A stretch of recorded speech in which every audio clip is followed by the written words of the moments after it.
Bismillahirrahmanirrahim. Assalamualaikum warahmatullahi wabarakatuh. Hamdan wa syukran lillah. Salatan wa salaman ala rasulillah. Ashhadu an la ilaha illallah wahdahu la syarikalah. Wa ashhadu anna sayyidana wa nabiyyana Muhammadan abduhu wa rasuluh. Allahumma salli wa sallim wa barik wa karim ala hadhan nabiyil karim Sayyidina Muhammadin wa ala alihi wa ashabihi rasulillahi ajma'in. Amma ba'd. Saudaraku yang dirahmati Allah, selalu kita mengawali jumpa kita dengan sama bersyukur kepada Allah Subhanahu wa taala dengan ucapan alhamdulillahi rabbil alamin. Salawat serta salam selalu tercurah kepada baginda Rasul Muhammad sallallahu alaihi wasallam. Allahumma salli ala sayyidina Muhammad wa ala ali sayyidina Muhammad.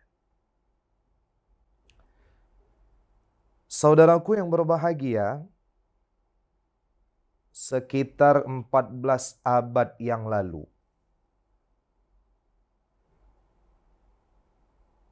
kota Madinatul Munawwarah, kota Nabi yang suci, yang luar biasa kemuliaan di dalamnya, pernah mengalami satu masa, satu musim di mana musim kemarau yang panjang. Saat itu bahasa kita sekarang musim paceklik. Nah, penduduk Madinah ketika itu, saudaraku rahimakumullah, kesusahan dengan yang namanya air. Cari air ke sana kemari nggak ketemu, nggak dapat. Karena musim kemarau yang panjang. Hanya ada satu sumber air yang itu pun adalah sumur miliknya Yahudi. Seorang Yahudi.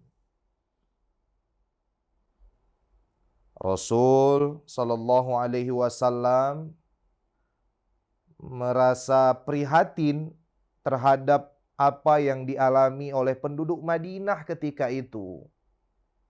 Dilihatnya penduduk Madinah yang betul-betul memang membutuhkan air bersih.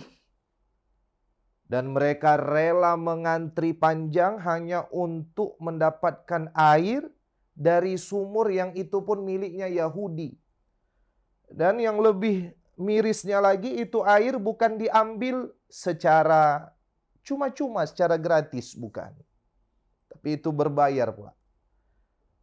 Oleh pemilik sumur, seorang Yahudi meminta bayaran dari setiap penduduk Madinah yang mengambil air dari sumurnya.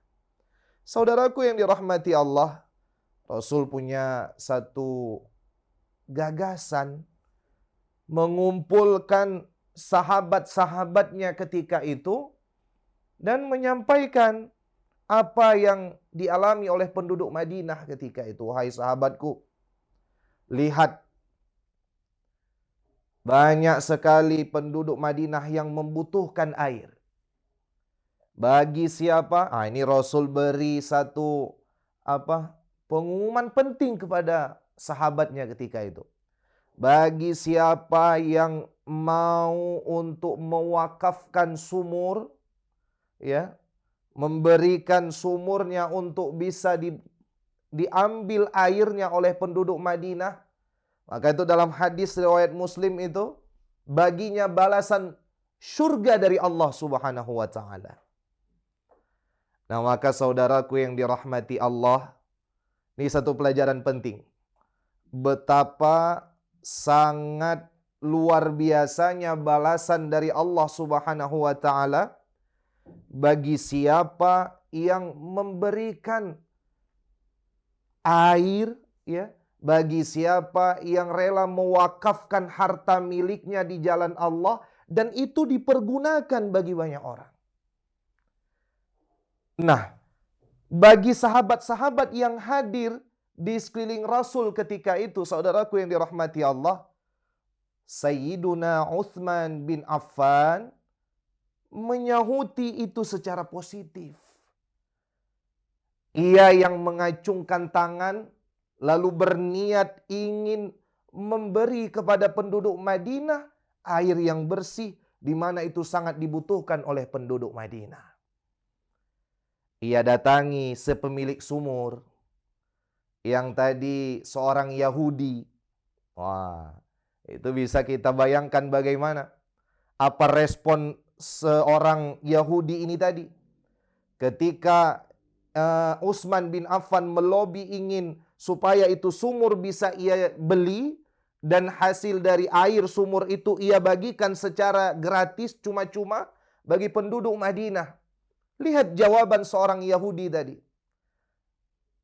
Wah, kalau begini, kalau saya jual ini sumur yang satu-satunya menjadi sumber pendapatan saya hari ini, saya mau dapat uang dari mana lagi?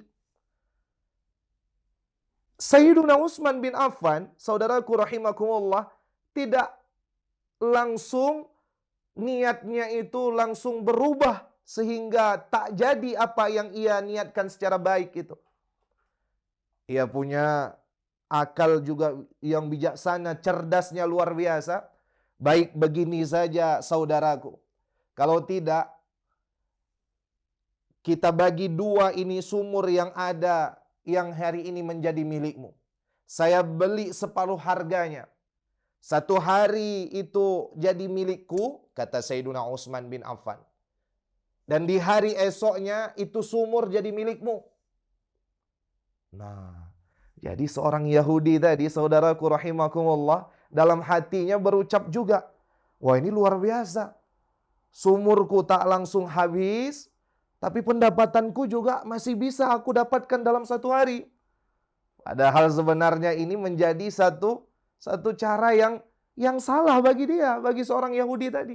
Karena nanti pada endingnya, akhirnya ini sumur ya yang jadi pendapatannya tak lagi membawa kebaikan baginya. Tak ada hasil untuknya. Kenapa? Karena saudaraku rahimakumullah, lihat. Sayyiduna Utsman bin Affan mengumumkan bahwa ini sumur sudah aku beli. Satu hari menjadi milikku. Dan hari berikutnya menjadi seorang Yahudi tadi. Menjadi milik seorang Yahudi tadi. Maka saudara-saudaraku, wahai penduduk Madinah, ambil olehmu untuk 2 hari. Karena esok ini bukan menjadi milikku. Lihat apa yang terjadi.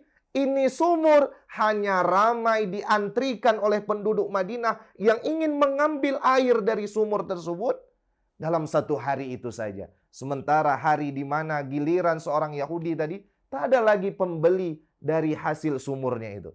Ini kisah mungkin viral, ya. Ini sering kita dengar. Tapi saudaraku rahimakumullah, seorang Yahudi tadi menjumpai kembali Sayyiduna Utsman bin Affan. Dan mengutarakan maksudnya, ia sampaikan, wahai Utsman, kelihatannya sumurku sepi didatangi oleh penduduk Madinah yang ingin membeli airnya. Maka kalau begini caranya, tak ada juga hasil yang aku dapatkan dari sumur ini. Kalau begitu aku berniat, Utsman, agar ini sumur aku jual secara penuh untukmu. Nah, ketika itu dijuallah sumur tersebut kepada Sayyiduna Utsman bin Affan radhiyallahu an. Dan alhamdulillahnya lagi saudaraku rahimakumullah, itu air diberikan secara cuma-cuma kepada penduduk Madinah. Aliran dari air sumur itu dialirkan kepada kebun-kebun kurma milik Utsman bin Affan. Dari hasil kebun kurma itu dibagikan lagi kepada anak yatim fakir miskin. Sebagiannya dibagikan kepada anak yatim fakir miskin. Dan sampai sekarang Sayyiduna Utsman bin Affan itu ada rekening abadi atas namanya di Madinah. Yang luar biasanya lagi saudaraku rahimakumullah, hasil dari penjualan itu kebun kurma diambil oleh kerajaan Madinah. Lalu itu didirikan satu hotel yang atas nama, wakaf atas nama Sayyiduna Utsman bin Affan. Luar biasa. 14 abad yang lalu, saudaraku. 1400 tahun yang lalu, ketika lagi masih Sayyidina Utsman masih hidup, sumur itu ia alirkan, hasilnya ia bagikan kepada yatim, fakir, miskin, bagi siapa yang membutuhkan. Dari hasil kebun kurma yang tadi air dialiri dari sumur untuk menyuburkan kurma itu, sampai sekarang rekening abadi atas nama Utsman bin Affan, saudaraku boleh cek, masih ada itu di Madinah Munawwarah. Dan didirikan hasil dari apa yang ia miliki itu satu hotel wakaf atas nama Sayyidina Utsman bin Affan. Saudaraku rahimakumullah, apa yang ingin saya sampaikan lewat kisah ini?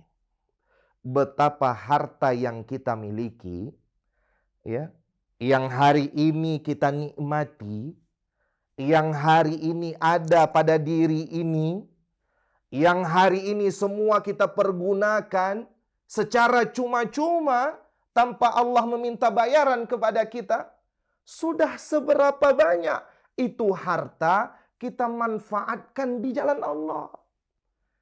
Karena zakat yang kita dianjurkan salah satunya di bulan Ramadan ini ada namanya zakat fitrah, ya, untuk mensucikan harta kita. Dari namanya saja itu zakat adalah bermakna sebagai yang pertama mensucikan harta. Yang kedua, jangan takut hadirin, yang kita keluarkan bukan berarti itu zakat semakin mengurangi harta kita. Tapi sebaliknya, dari zakat yang kita keluarkan justru menyuburkan harta yang kita miliki. Lihat bagaimana kisah Sayyidina Utsman tadi. Hartanya yang ia belanjakan di jalan Allah, yang ia sedekahkan, yang ia keluarkan zakatnya, sampai dengan detik ini masih diambil manfaatnya bagi muslim-muslim yang ada di Madinah, dan sampai semua penduduk yang mungkin ziarah ke makam Rasul, dia umrah, dia singgahi kota Nabi SAW, banyak sekali orang yang mengambil manfaat dari harta yang dibelanjakan di jalan Allah, seperti praktek yang dilaksanakan oleh Sayyidina Utsman bin Affan. Maka saudaraku, bersihkan harta yang kita miliki lewat zakat yang memang sudah wajib untuk kita tunaikan. Lewat sedekah yang itu mungkin bisa menjadi penjaga dari harta kita. Jangan sampai Allah meminta secara paksa, mengambil secara paksa harta yang hari ini kita simpan. Harta hari ini yang kita tabung, yang mungkin kita menganggap itu bisa menjadi hak kita nanti. Padahal siapa tahu mungkin boleh jadi esok atau lusa ketika nyawa telah berpisah dengan jasad. Semua itu tak ada artinya kecuali harta yang kita belanjakan di jalan Allah. Itulah yang akan menjadi penolong kita. Wallahu a'lam bishawab. Semoga kita semua terlindung dari harta-harta yang tak baik. Dan insya Allah mudah-mudahan lewat zakat sedekah yang kita keluarkan, itulah sarana untuk menjaga harta, membersihkan harta yang kita miliki. Demikian, terima kasih atas segala perhatian. Mohon maaf atas segala kekurangan. Billahi taufik wal hidayah. Wassalamualaikum warahmatullahi wabarakatuh.